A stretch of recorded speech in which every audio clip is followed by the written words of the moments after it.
Hey, what's going on, everybody? John here at Havoc Maker Studio and FNP Wargamers. So today we're going to do a couple reveals for the Atomic Mass Games Marvel Crisis Protocol. The first that we're going to tackle is the big one that got revealed today was Omega Red. Then we're going to do a quick backtrack on Cassandra Nova. A couple days ago, she got dropped as a panel to play, but as a special treat, I've got a leak, and I'm not going to name my source, all that jazz, but I got a leak for Cassandra Nova, her character card, so we're going to get a first-hand look. And we're not even bothered with the panel to play.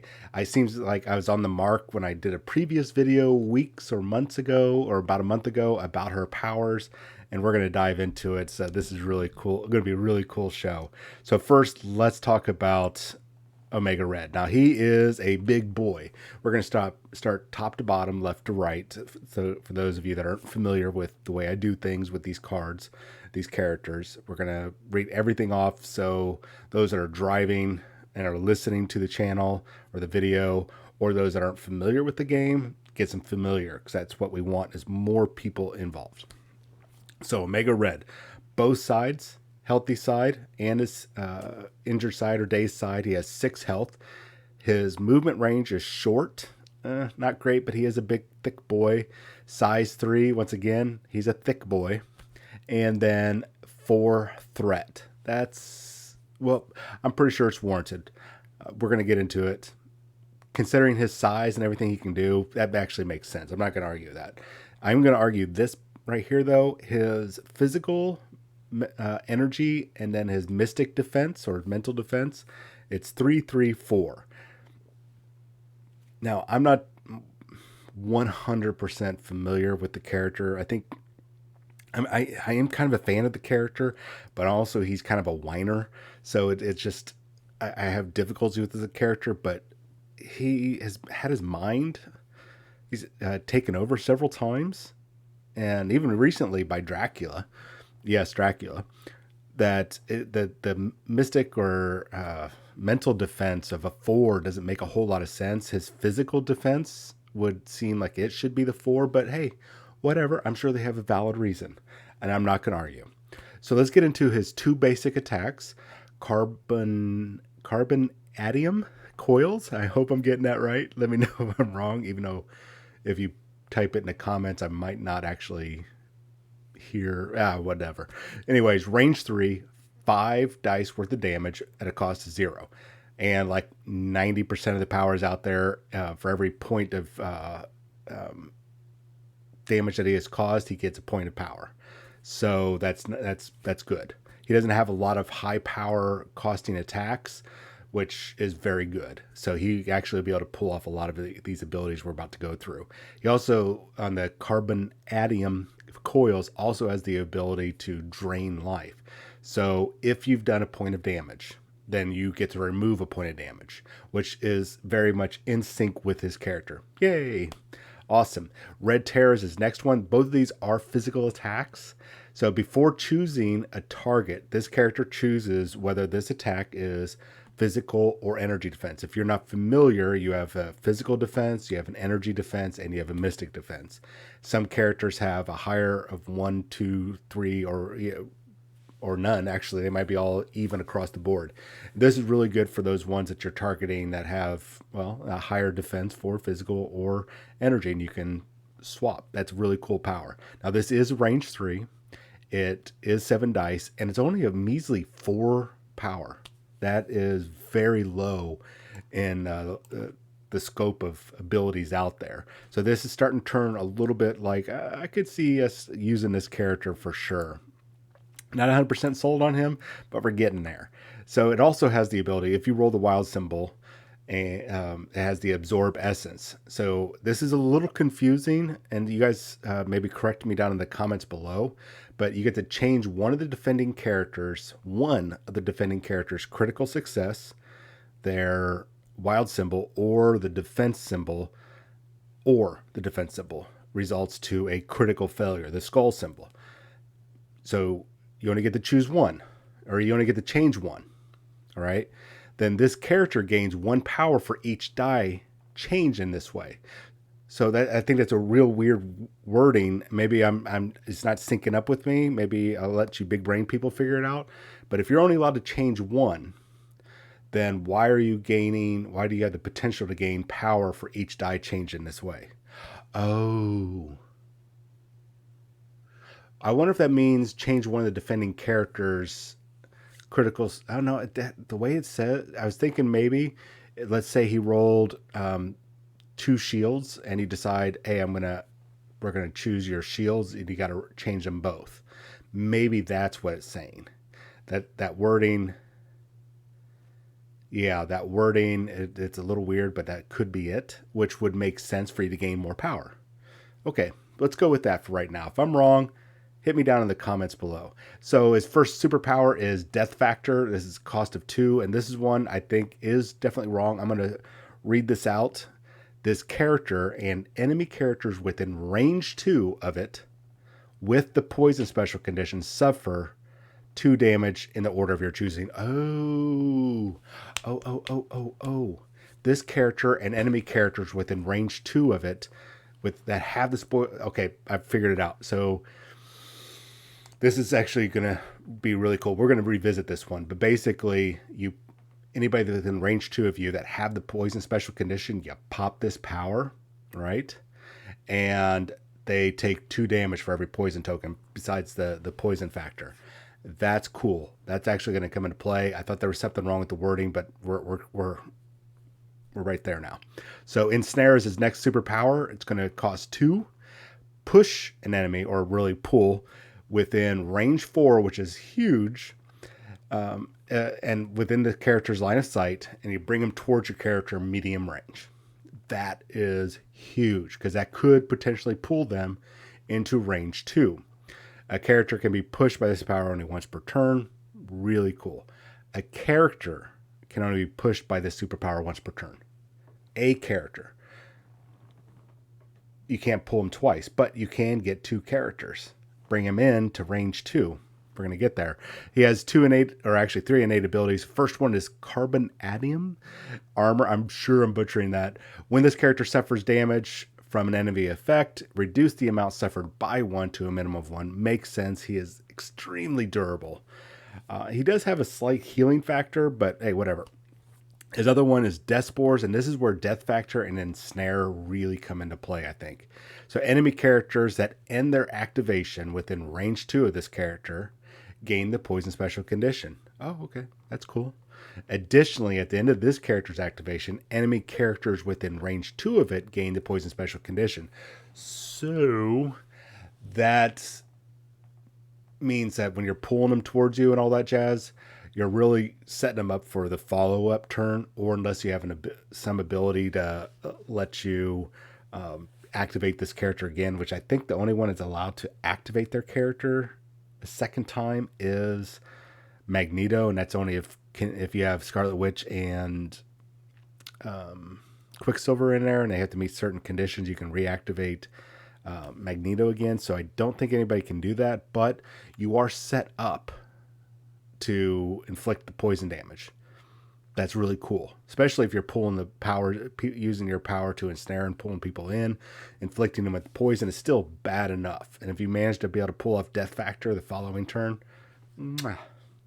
but those are a lot of special conditions. Now, then he also has the immunity poison, which also comes back to Death Factor, because he can activate Death Factor for 2 power, like we talked about earlier, and then he and enemy characters within range 2 of him with the special condition take 2 damage. Well, he's immune to that damage, so he won't take that damage, but everybody else will, which keeps in line with his powers. He's not affected by it, which is, I think, really cool. Is he going to be a must-have? I don't know. I'm going to be honest with you. I really don't know if he's going to be a must-have for the game. But let's talk about Cassandra Nova. Let's go into this character, because we're going to have fun with this. Okay, let me pull this picture up. We do have her card. I've had to do some trimming here because I did not want the leaker to get in trouble. Or I don't think he'll get in trouble, but you know how game companies are. And if they didn't want this, then they shouldn't have revealed it. So a lot of it's blurred out, and that's deliberate. I even put a filter over it so we can blur it out a little bit more. So we're going to try to read this the best we can. So the difference right now between Cassandra's healthy side and her wounded side is that she goes from 7 health to 6 health.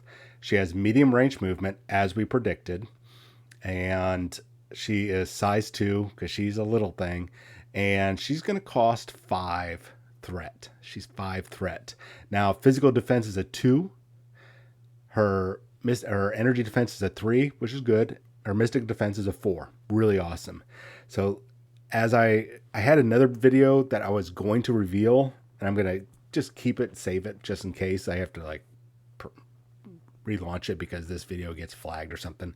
But I was saying that she probably has 3 main abilities, and so far everything is syncing up. This is really cool. I'm really excited about this. So her first 2 attacks are mystic attacks. Her third one is a physical attack, as I was thinking. So Psionic Bolt is her primary attack. It is range 4, only 5 dice of damage, 0 costing power. She gets power equal to the damage dealt, normal. She has sap power, very similar to Jean Grey. If she rolls the wild symbol before damage is dealt, the target character loses 1 power for each wild symbol in the attack roll, and this character gains that amount of power. That's brutal. You're gaining power from hurting them more than, let's say you don't gain power from hurting them. You're still gaining power from this basic attack. This is awesome. I'm super excited about this. She is an evil, vile, menacing character, and I've been wanting to talk about her since Tuesday when the panel to play, I started reading that, and that's what I was going to cover today was a panel to play, and then this leak dropped, and this is a leak.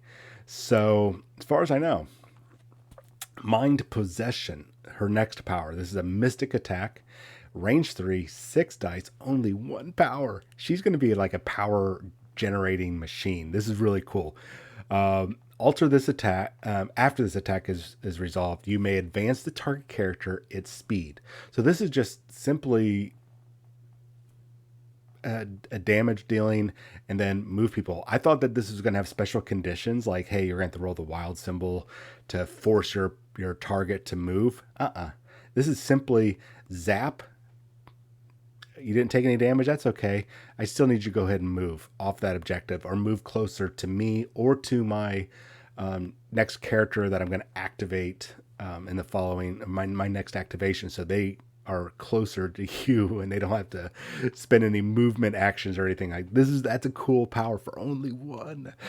Ooh, I'm excited about this. So Flesh Manipulation is her physical attack. This is her 3rd basic attack. This is what I call my basic attacks. Range 2, very short, 8 dice for 4 power. But 4 power for her is nothing. So Explosive Force, wild symbol, whenever you, after this attack is resolved, other characters within range 2 of this character are pushed away from this character, range S. Push characters suffer, I can't really read that, suffer 1 damage. Okay, so if you don't take damage, this is cool. If you don't take damage from her 8 dice, which very likely you will, you're still going to take damage at the end of it. And you're going to get pushed away. This is actually really cool. Oh, I could see some weird combos with her and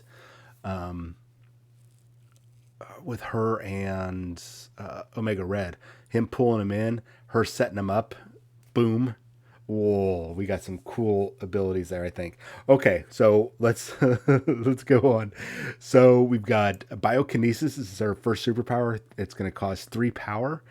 It's choose an enemy character within range 3. It gains the root and slow special conditions. So pretty much you're telling, hey, you're not going anywhere. You just stay there. Oh my God, she is a menace. She has a reactive power called Psychic Distraction, 2 power. When an enemy character ends a movement within range 3 of this character may use this superpower. You're going to roll 4 die. The enemy character suffers 1 damage for each critical success and wild rolled. If the superpower deals at least 1 damage this character may advance short range. She is just like, I could see her moving across the battlefield, just throwing out so much damaging attacks and troll attacks. She's really powerful. Telekinetic deflection is another reactive power. Going to cost 2. If this character would suffer a collision, it may use this superpower. This character does not suffer damage from the collision. So people pick her up and throw her. She's like, no, bitch. This is awesome. Those are 2 great powers.